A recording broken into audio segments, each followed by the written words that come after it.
Mirbagh degree কলেজের যে দুজন পরীক্ষার্থী ছিল, তারা আমাদেরকে তথ্য দিয়েছিল যে এখানে কন্টাক্টের মাধ্যমে, হোয়াটসঅ্যাপ এবং নকলের মাধ্যমে পরীক্ষা নেওয়া হচ্ছে। আমরা যখন সরেজমিনে সেখানে যে আসলে পুরো জায়গাটা পর্যবেক্ষণ করে, আমরা তো আসলে একা সেখানে যাইনি, আমাদের ওখানে যে ট্যাগ অফিসার ছিল ইউনো থেকে পাঠানো, ওনার নেতৃত্বে আমরা ওখানে গিয়েছিলাম। সবগুলাতে শুধু মাস্টারের কাছে সবগুলো ফোন, স্টুডেন্টের হাতে নকল, আর হোয়াটসঅ্যাপে এদের মানে কথোপকথন চলছে। প্রতিটা স্টুডেন্ট আর শিক্ষক এরকম প্রতিটা কক্ষে আমরা পাইলাম। এবং বাথরুমে যা দেখি প্রতিটা বাথরুমে একবার বই নোট দিয়া ভর্তি। পরে ট্যাগ অফিসার নিজেই বইগুলো দেখলো। আমাকে অ্যাটাক করে, আমাকে অন্যরকমভাবে মারধর করে, এক পর্যায়ে চেয়ার তুলে মারে। তারপরে আমার সঙ্গে আমার সহকর্মী যারা ছিল আর কি, তাদেরকে সবাইকে বাইরে যারা ইয়েতে ছিল আর কি, সবাইকে ভিতরে নিয়ে আসে এলোপাতারি প্রায় 50-60 জন এলোপাতারি মারধর শুরু করে।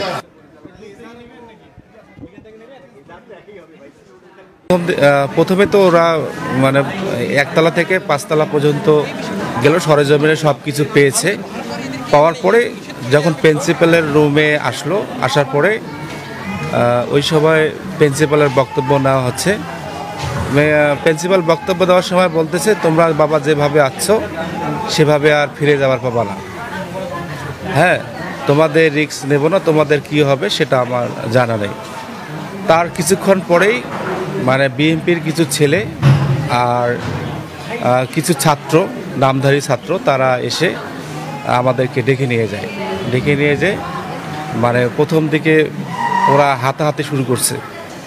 এরপরে তুহিন যে শিক্ষক, যার আমরা মোবাইলে মানে প্রশ্ন উত্তর পেয়েছিলাম, তিনি ডিউটি বাদ দিয়ে এসে আমাদের উপর, সবার উপর মানে সেইভাবে হামলা করা শুরু করলো। ওখানে তো নির্দিষ্ট কোনো পোশাক নেই, সেই জায়গা থেকে শিক্ষার্থী এবং সাধারণ লোককে আলাদা করার তেমন কোনো সুযোগ নেই। তবে শিক্ষার্থীদের আচরণ এবং যারা এলাকার থাকে না, যে আসলে তারা আসলে ওখানকারই বিভিন্ন প্রভাবশালী বা অপচর্চা যারা করে বা মব যারা করে, তাদের একাংশ তাদের তো আসলে ব্যবহারভাবে বোঝা যায়। তো শিক্ষার্থীদের তারাও ছিল, তবে আমরা লক্ষ্য করেছি যে এরকম কিছু মব তৈরি করা কিছু মানুষজন আসলে ওখানে এসে আমাদের উপর যখন ধরপাকড় শুরু করে, তখন এই মুহূর্তের মধ্যে আসলে প্রিন্সিপালের কণ্ঠস্বর এবং যারা ট্যাগ অফিসার তার কণ্ঠস্বর চেঞ্জ হয়ে যায় এবং তারা তখন আমাদের উপর ব্লেম করতে শুরু করে, নানান রকম এলিগেশন দেওয়ার চেষ্টা করতে শুরু করে।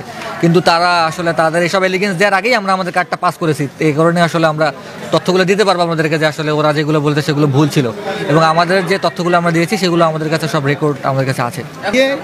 ফার্স্ট আমাকে ধাক্কা দিয়ে রুমের ভিতরে একটা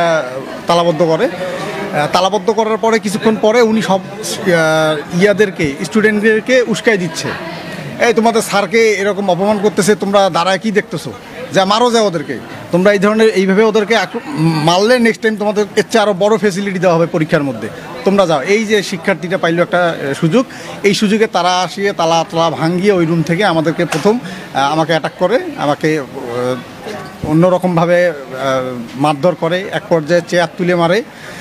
তারপরে আমার সঙ্গে আমার সহকর্মী যারা ছিল আর কি, তাদেরকে সবাইকে বাইরে যারা ইয়েতে ছিল আর কি, সবাইকে ভিতরে নিয়ে আসে এলোপাতারি প্রায় 50-60 জন এলোপাতারি মারধর শুরু করে। এক পর্যায়ে আমার দেখা যায় যে হয়তো আল্লাহ তাআলার অশেষ কোনো রহমতে হয়তো আল্লাহ তাআলা আমাকে ওখান থেকে গায়েব করে দেয়, এরকম একটা বিষয়।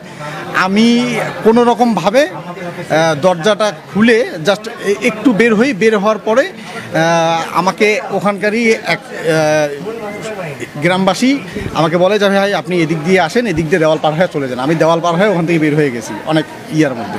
যাক, আল্লাহ তাআলার একটা রহমত যে আমার ওখান থেকে আমি মানে সুস্থ অবস্থায় বের হইতে পারছি, কিন্তু এখনও আমার শরীরের এই যে এই অংশটা কালকে থেকে আমি নড়াইতে পারতেছি না। ক্যামেরা কেড়ে নিল, ক্যামেরা ভাঙচুর করলো। তারপর যখন প্রশাসন যখন গেল, আমরা প্রশাসনকে অবগত করলাম যে এখানে নকল সরবরাহ হচ্ছে।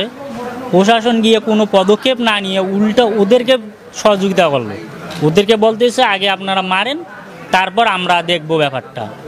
তারপর যখন ওরা মারলো আবার ওখান থেকে আবার ওদের গাড়িতে উঠার পর আবারও গাড়ির থেকে ওসি আবার আমাদেরকে নামায় আবার আমাদেরকে প্রিন্সিপালের কক্ষে নিয়ে যায়, আবার অবরুদ্ধ করে রাখার পর আবার ওখানে অ্যাটাক করলো।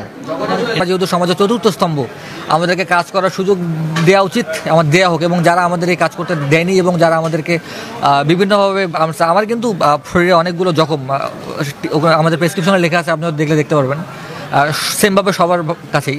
তো আমরা চাই এটার বিচার হোক। আসলে এইগুলোর বিচার চাওয়াও আসলে আমাদের একটা লজ্জাজনক আসলে। তারপরেও আমরা চাই যে আসলে এর বিচার হোক এবং সঠিক তদন্ত হোক। আমরা চাই যারা এরকম কাজের সাথে জড়িত, যারা আসলে শিক্ষা যাদের মেরুদণ্ড, যারা শিক্ষার এই মেরুদণ্ডটাকে ভেঙে দিতে চায়, তাদের মেরুদণ্ড যেন সরকার ভেঙে দেয়, এটাই আমরা চাই।